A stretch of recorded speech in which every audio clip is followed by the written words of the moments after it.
Hey, it's Joseph with Ghostly Pixels, and this is video 1 in a 3-part series on creating hand-illustrated logos from scratch. We'll be focusing on logos. This could be used for any type of hand-illustrated project.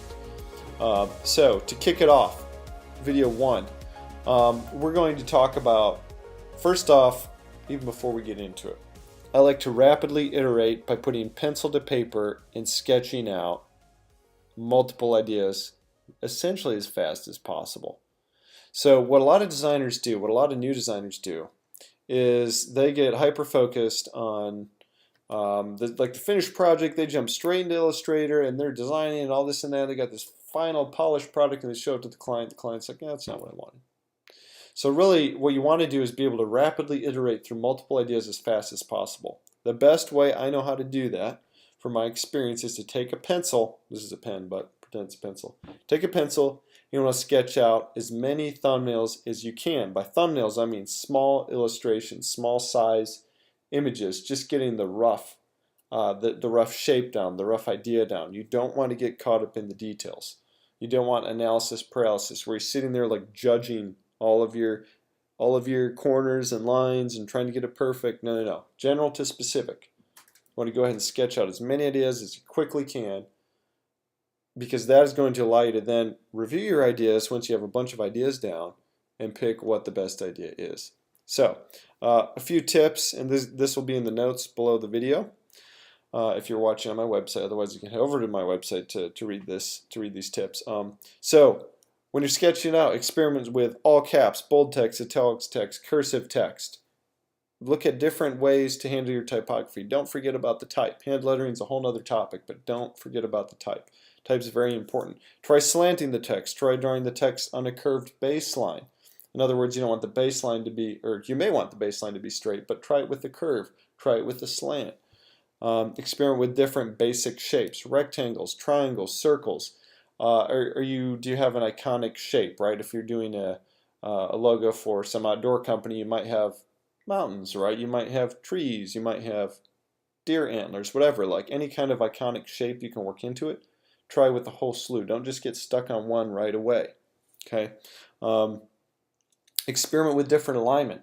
Put the text to the right, put the text to the left, put it below, center it up.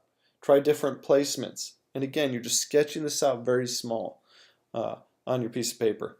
And by the way, the small scale size assures that you don't get caught up in the details, or it helps assure that, right? If you're doing all these big, like one logo per page, you're going to get caught up in details probably. So there's a few quick ideas, but again, don't judge your drawing. Don't get caught up in the details.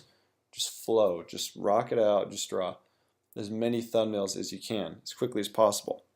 Now, once you have all the sketches, you want to pick your favorite design out of all of those, right? Pick your best few to work with. But take a few sketches, okay, and do a more detailed sketch. Draw it a little larger, right? Do a little more refined, add a little more detail to it, right? Polish it up a bit. Get it looking how you want it to look. And again, you can have 1, 2, 3 ideas to go with. For this example, we'll just use one. So you've got your one idea, you draw it larger. It doesn't have to be thumbnail size. You want it a little bigger at this point, right? There's no magic size, but whatever feels comfortable for you. So you want to add in the details. Now's the time to refine it a little more. So after you have the sketch, or the more detailed sketch that you want to go with, now's the time to get out your tracing paper, put the tracing paper on top of the paper, and trace it out with a pen. So I use the Faber-Castell Pitt Artist Pen. There's a few different sizes depending on what kind of size illustration I'm doing.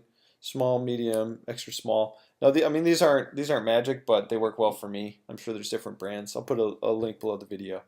So then go ahead and draw over, trace it with this. The reason I don't like tracing directly on the paper is sometimes the ink doesn't stick very well to the paper when you already have the pencil lead on it.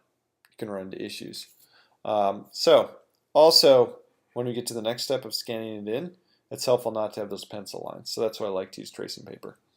So the tracing paper then sits on top of your sketch and you outline it, right? You draw over it. Now remember, it's okay if you have imperfections because we're going for the hand illustrated look in this example. So your drawing can be imperfect. You can have flaws that you might intentionally not draw a perfectly straight line, right? You might intentionally have some imperfections in that line as you kind of control and trace your design.